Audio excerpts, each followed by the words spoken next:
Retour à Font-Romeu auprès du bassin de la cité sportive, à 1850 mètres d'altitude. Avec Pascal Etienne, bonjour. Vous nous avez rejoint.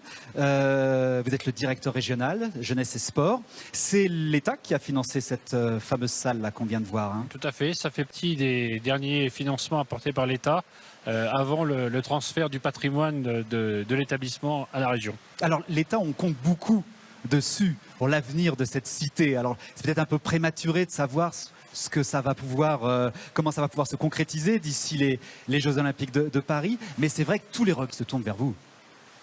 Je crois que de toute façon, la question du haut niveau va devenir est déjà une question essentielle aujourd'hui. Donc elle implique bien évidemment l'État, mais elle implique aussi les collectivités. Et je pense que Font-Romeu va être un bon point d'ancrage d'un partenariat fort entre l'État et les collectivités, en particulier avec la région. Donc c'est prématuré aujourd'hui de savoir comment vous allez construire l'avenir, ou est-ce que vous avez déjà des pistes ? Sur la construction des filières, on a quand même des pistes assez précises, hein, puisque les projets de performance fédéraux se mettent en place, sont validés par le ministère. Aujourd'hui, je peux vous dire qu'il y a 63 pôles qui fonctionnent, avec 14 pôles France sur l'ensemble de la région. Un certain nombre sont implantés ici, hein, puisqu'il y a 8 pôles qui sont implantés à Font-Romeu. L'idée, c'est bien de les fructifier, de faire en sorte que de ces pôles sortent les champions de demain. Et quand on voit les résultats obtenus par l'établissement ces dernières années sur les différentes compétitions, les Jeux Olympiques en particulier, je pense qu'on peut être fier et puis s'assurer que c'est un lieu extrêmement adapté pour la performance. Il faut le faire connaître, ça, cette légitimité, cette spécificité, cette expertise sur l'entraînement en altitude. Il faut le faire mieux connaître encore. Oui, je pense. Hein, aujourd'hui, Font-Romeu est vraiment sorti de l'anonymat. Je crois quand même que c'est bien perçu, évidemment par la région, dans la région, mais également au niveau national. Ça, on l'a entendu. Hein, mais voilà, c'était clair. Mais on peut faire plus, effectivement, parce que c'est un lieu exceptionnel qui regroupe beaucoup de compétences, beaucoup de savoir-faire, des équipements extrêmement adaptés à l'entraînement au haut niveau et voilà, des capacités d'entraînement sur différentes possibilités, y compris sur différentes altitudes. Qu'est-ce qu'il faut faire de plus ? C'est un lieu exceptionnel. Eh bien, effectivement, encore améliorer l'accueil. Je crois que vous avez évoqué tout à l'heure la possibilité d'avoir un accueil, des modulations de l'accueil. Il faut mettre en exergue le fameux COPS, le centre d'optimisation de la performance sportive, ouais, qui va être bientôt construit. Et puis structurer des partenariats pour que véritablement on aille encore beaucoup plus loin sur le rôle de Font-Romeu. Dernière question, est-ce que les Jeux Olympiques de Paris 2024 vont être une opportunité pour Font-Romeu pour obtenir des nouveaux investissements ? À l'évidence, après il y a des enjeux politiques derrière que je n'ai pas évoqués à mon niveau, mais à l'évidence, Font-Romeu sera une des clés de l'organisation, me semble-t-il, du haut niveau dans les perspectives des JO 2024. Très bien. Richard Martinez, merci. Bonjour. Alors, bonjour. Vous êtes un des entraîneurs emblématiques de Font-Romeu. Vous y avez passé quasiment 30 ans à entraîner les nageurs. Aujourd'hui, vous êtes le patron de l'élite de la natation course. C'est vous qui présidez au destin des futures médailles, hein, de nos nageurs français. Peut-être première petite question, est-ce que vous avez une demande à faire à Monsieur Etienne sur un équipement dont vous pourriez avoir besoin à Font-Romeu ? On a d'abord, je souligne la qualité des équipements qui est présente ici, je crois, mais il faut bien prendre conscience que Cilindo, c'est bien, mais quand on accueille des équipes importantes, où il y a plus de 20 nageurs et le staff, ça ne nous laisse pas beaucoup d'espace en définitive pour accueillir plusieurs équipes. Donc s'il y a nos structures permanentes, plus les équipes de France ou les équipes étrangères, on est un petit peu à l'étroit. Et l'idée, et je pense que le site deviendrait donc dans ce cas-là unique au monde, c'est peut-être d'envisager la construction d'un bassin extérieur permettant l'entraînement en altitude. Et là, je crois que vraiment, on devrait avoir une force d'attractivité exceptionnelle à l'échelon international. Bon voilà, je crois que le message est passé, Monsieur Etienne. Richard Martinez, on parlait donc de ce site qui était dédié à la préparation olympique, enfin en tout cas à l'origine. Aujourd'hui, est-ce que c'est toujours le cas? Est-ce que vous, dans la perspective, alors peut-être pas de Tokyo 2020, mais en tout cas de Paris 2024, qui est quand même l'échéance prioritaire, est-ce que pour vous, Font-Romeu représente un lieu où on va préparer les futures médailles? Absolument. On a deux structures institutionnelles, c'est INSEP et Font-Romeu.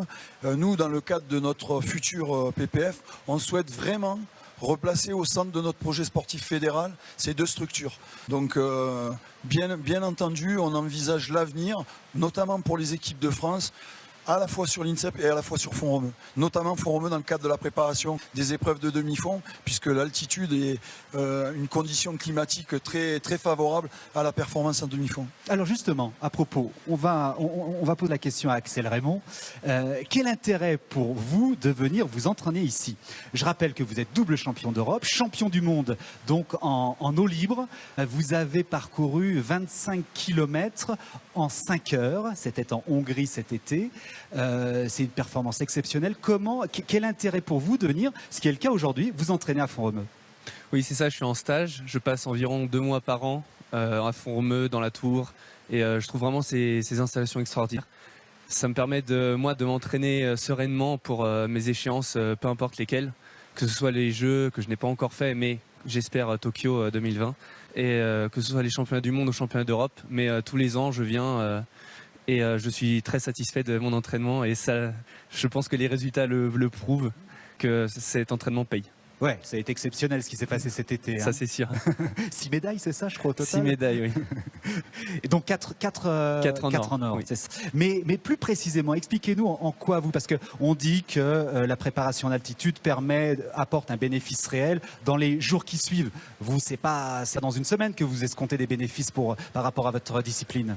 Alors, ça dépend vraiment de chaque athlète. Moi, j'ai pu voir que la semaine qui suit ma redescente en altitude, j'étais très fort et je suis aussi très fort 3 semaines après. Donc ça dépend, on essaie de jongler entre les échéances, championnat d'Europe, championnat du monde. Cette année ça a payé, l'année d'avant ça a payé encore, mais par exemple en 2015, j'ai pas réussi à être assez fort pour décrocher une médaille. J'ai fini 4e aux 25 km. Et là, en Hongrie, ça a été un scénario tout à fait différent puisque vous avez pu résister à tous les assauts de vos concurrents sur les derniers kilomètres. Tout à fait. Si je me souviens bien. Tout à fait. Richard Martinez, ça a évolué cette perception justement du bénéfice à tirer pour l'athlète, le travail en altitude. On parlait beaucoup de l'endurance, mais pas que finalement. Hein. Non, pas que, parce que bon, comme l'a souligné Axel, il y a tout un protocole qui est mis en place concernant notamment l'eau libre, mais les épreuves de demi-fond, c'est pas quelque chose qu'on improvise au dernier moment. Donc il faut se préparer à une adaptation, ça demande du temps et on réserve pas ce type de choix au dernier moment pour préparer une échéance internationale. Ceci dit, pour d'autres épreuves, c'est aussi intéressant parce qu'il y a un cadre naturel qui est vraiment exceptionnel, qui offre une diversité de pratiques très importante. Et concernant les épreuves de sprint, c'est un environnement vraiment très intéressant dans le cadre de ce type d'épreuve également.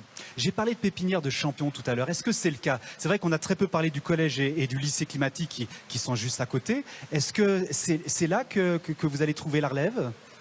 Mais on l'espère très fortement. Je dis ça parce que c'est un clin d'œil à Camille Lacour qui a été scolarisé ici avec le palmarès qu'on lui connaît. On a déjà démontré par le passé qu'on était capable de hisser dans le cadre des équipes de France olympique de nombreux athlètes qui s'entraînaient sur place. On va essayer de le démontrer encore à l'avenir et surtout d'associer, comme je dis tout à l'heure, la préparation de nos nombreuses équipes de France sur le site. Pascal Etienne, là on parlait tout à l'heure des Jeux Olympiques. L'objectif c'est 2024.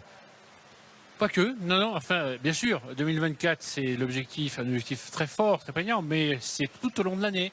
Les gens qui sortent des sélections ici brillent dans toutes les compétitions internationales. Est-ce qu'il faut en parler finalement? Parce que comme les bassins ne permettent pas à des nageurs du monde entier de venir, est-ce qu'il ne faut pas se réserver Font-Romeu pour l'élite du sport français? L'élite du sport français est prioritaire en tout cas pour venir à Font-Romeu. Mais pas que.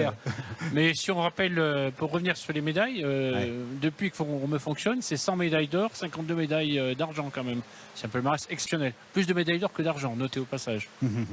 Et donc ça j'imagine que ça a un coût, un financement qui augmente d'année en année, que c'est de plus en plus exigeant de ce côté-là. Alors oui, il a augmenté clairement, puisque vous voyez, la région a annoncé un certain nombre d'investissements forts qui viennent relayer ce qui avait été fait par l'État sur la partie sportive.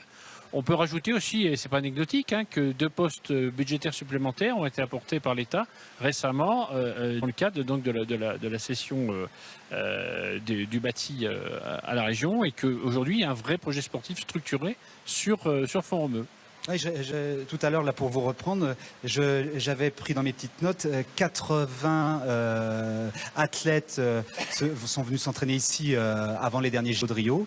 15 en sont venus avec une médaille. Donc, c'est une proportion qui peut montrer quand même que ça a un intérêt de venir passer quelques jours ici. Vous, Axel, vous y êtes pour combien de temps là? Vous êtes en stage pour combien de jours?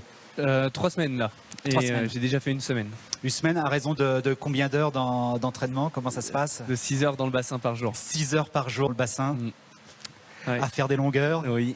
Et à piquer un couloir du coup, Richard Martinez. Parce que lui, quand il rentre dans l'eau, c'est pour y rester longtemps. Hein. Ça fait partie de la collaboration qu'on a entre disciplines et quand on peut se rendre service, on est solidaire par rapport à un objectif. Est-ce que ça a un intérêt, et c'est vraiment la dernière question pour terminer, d'avoir l'environnement qui est autour de nous? Comment ça, l'environnement Ce que les téléspectateurs ne voient pas, c'est qu'il y a de la neige et des arbres et des montagnes. Oui, ça, c'est sûr. Non, c'est vrai que ça fait plaisir parce qu'on peut voir nous par les vitres quand on nage. Et je trouve que ça fait vraiment extrêmement du bien. Le soleil, la montagne et la neige. Eh ben, on va en terminer là-dessus. Merci beaucoup à tous les trois d'avoir participé à cette émission. La semaine prochaine, eh bien, nous serons dans les Halles de Narbonne. Le thème sera la revitalisation des centres-villes. Une émission Font Romeu avant les Jeux que vous pouvez revoir sur notre site internet. Passez une excellente journée.